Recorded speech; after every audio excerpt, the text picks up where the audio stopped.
Agni tutorial சர்வாக அனைவருக்கும் வணக்கம். நம்ம இந்த வீடியோவில் எக்ஸசைஸ் 4.4 தான் பார்க்க போகிறோம் from chapter number 4.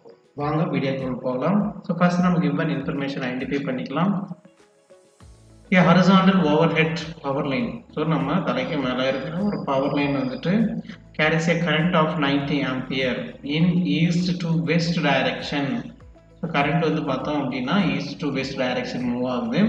So what is the magnitude and direction of the magnetic field due to the current 1.5 meter below the line? So நம்ம வயருக்கு மேலே பார்க்கக்கூடாது, கீழே பார்க்கணும், சரிங்களா? ஸோ நம்ம எப்போது லைன் அப்படின்னா அதுக்கு ஒரு ஷார்ட்கட் இருக்கும். ஸ்னோ சவுத் டு நார்த் இருந்தது அப்படின்னா அவுட்வர்ட்ஸ் இன் வெஸ்ட் டைரக்ஷன் அப்படின்ற ஒரு ஷார்ட்கட் வந்து நம்ம புக்கிலேயே கொடுத்துருப்பாங்க. ஸ்னோன்னு சொல்லிட்டு ஞாபகம் வச்சுக்கணும். இங்கே வந்து என்ன இருக்குன்னா ஈஸ்ட் டு வெஸ்ட் டைரக்ஷன் போகுது. ஸோ எவ்வளோவா கீழே அப்படின்னு சொல்லி பார்க்கலாம்.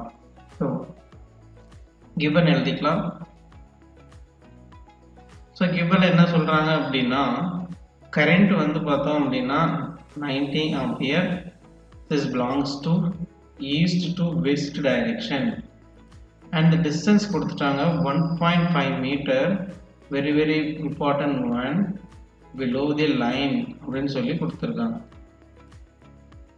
ஸோ ஃபர்ஸ்ட் நம்ம என்ன பண்ணோம் அப்படின்னா நம்ம ஈஸியாக கண்டுபிடிக்கலாம். டைரக்ஷன் மென்ஷன் பண்ணிக்கணும், நார்த்து சவுத்து ஈஸ்ட்டு வெஸ்ட். இப்போ என்ன சொல்லியிருக்காங்க அப்படின்னா ஈஸ்ட் டு வெஸ்ட் அப்படின்ற மாதிரி கரண்ட் டைரக்ஷன் மூவ் ஆகுது. இதுதான் கரண்ட்டு. நம்ம டேபிள் மேலே இதை அப்படியே நம்ம இருக்கிற மாதிரி நம்ம அஷ்யூம் பண்ணிக்கணும், ஓகேங்களா?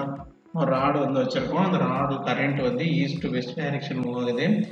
இப்போ நம்ம இமேஜின் பண்ணணும் அந்த ராடு வந்து கீழே போகுது, டேபிளுக்கு அடியில் கீழே விழுகுது அப்படின்ற மாதிரி ஞாபகம் வச்சுக்கணும். ஸோ சொல்யூஷன் போடலாம். ஸோ சொல்யூஷன் என்ன கேட்குறாங்க அப்படின்னா மேக்னிடியூடு கேட்குறாங்க. So easy solution. இது வந்து straight wire. So straight wire அப்படின்னா நமக்கு டினாமினேட்டரில் என்ன வரணும், 5 வரணும். அப்போது magnitude of magnetic field formula பார்த்தோம் அப்படின்னா μ0I டிவைடட் பை 2πr அப்படிங்கிற ஃபார்முலா.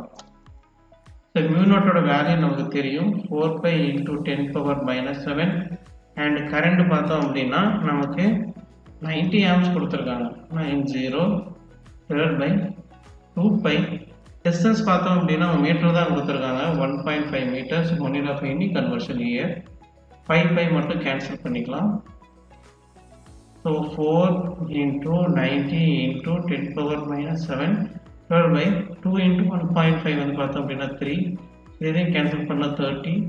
30 × 4 வந்து பார்த்தோம் அப்படின்னா 120 × 10⁻⁻7.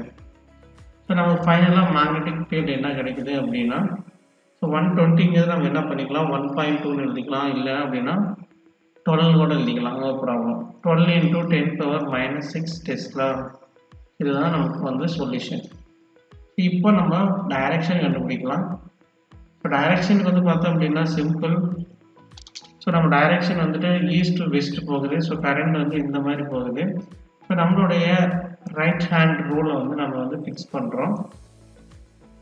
ஸோ நம்முடைய தம் ஃபிங்கர் வந்து இந்த டைரெக்ஷனில் மூவ் ஆகும், ஓகேங்களா? அப்படி மூவ் ஆகும்போது என்ன ஆகும் அப்படின்னா நம்மளுடைய எல்லா கர்ல் ஃபிங்கருமே இந்த மாதிரி இருக்கும், போய் இப்படி வரும். ஸோ இந்த மாதிரி போயிட்டு இந்த மாதிரி வருது அப்படின்னா நம்ம என்ன பண்ணணும் அப்படின்னா நம்மளுடைய ஸ்டார்டிங் பாயிண்ட்டும் எண்டிங் பாயிண்ட்டும் பார்க்கணும். அதாவது நம்ம கர்ல் ஃபிங்கரை எப்படி இருக்குன்னு பார்க்கணும். இப்போ ஒரு ஒயருக்கு மேலேயா கீழேயா அப்படின்றத மாதிரி நம்ம அஷ்யூம் பண்ணணும், ஓகேங்களா? ஸோ அந்த மாதிரி இருந்தது அப்படின்னா நம்முடைய டைரக்ஷன் ஆஃப் மேக்னெட்டிக் ஃபீல்ட் எப்படி இருக்கும்? Very simple. இந்த மாதிரி நம்ம ஏரோவில் நம்மளுடைய தம் ஃபிங்கர் வந்துட்டு இந்த மாதிரி நம்ம பொசிஷன் அப்படி வச்சுக்கலாம், தம் ஃபிங்கர். அப்போ நம்மளுடைய ரிமைனிங் ஃபிங்கர்ஸ் எல்லாம் எப்படி போகும் அப்படின்னா இந்த ஒயருக்கு அடியில் போயிட்டு மேலே வர மாதிரி வரும். ஸோ இப்போ அடியில் போயிட்டு மேலே வர மாதிரி வந்துச்சு அப்படின்னா நமக்கு இந்த சைடு பார்த்தீங்க அப்படின்னா இன்வர்ட்ஸ், இது வந்து அவுட்வர்ட்ஸில் இருக்குது. நம்மளுடைய கர்ல் ஃபிங்கர்ஸ் வந்து மூவ்மெண்ட் அந்த மாதிரி. ஸோ அந்த மாதிரி இருக்கும்போது நம்முடைய பொசிஷன் எப்படி இருக்குது, நார்த்து சவுத்.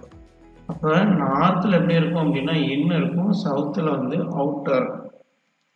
ஸோ அவ்வளோதான் ஆன்சர். அப்போது as per நம்ம சொல்யூஷன் எழுதணும். as per right hand thumb rule,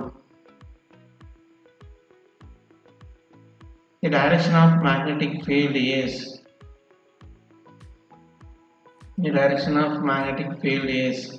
இப்போ நார்த்தில் என்ன இருக்கு இன்னு, அப்போ கிராஸ் மார்க். சவுத்தில் எப்படி இருக்கு outward. Is outwards in south direction அப்படி எழுதலாம். இல்லை அப்படின்னா the magnetic field below the power line moves towards south அப்படின்னு எழுதலாம்.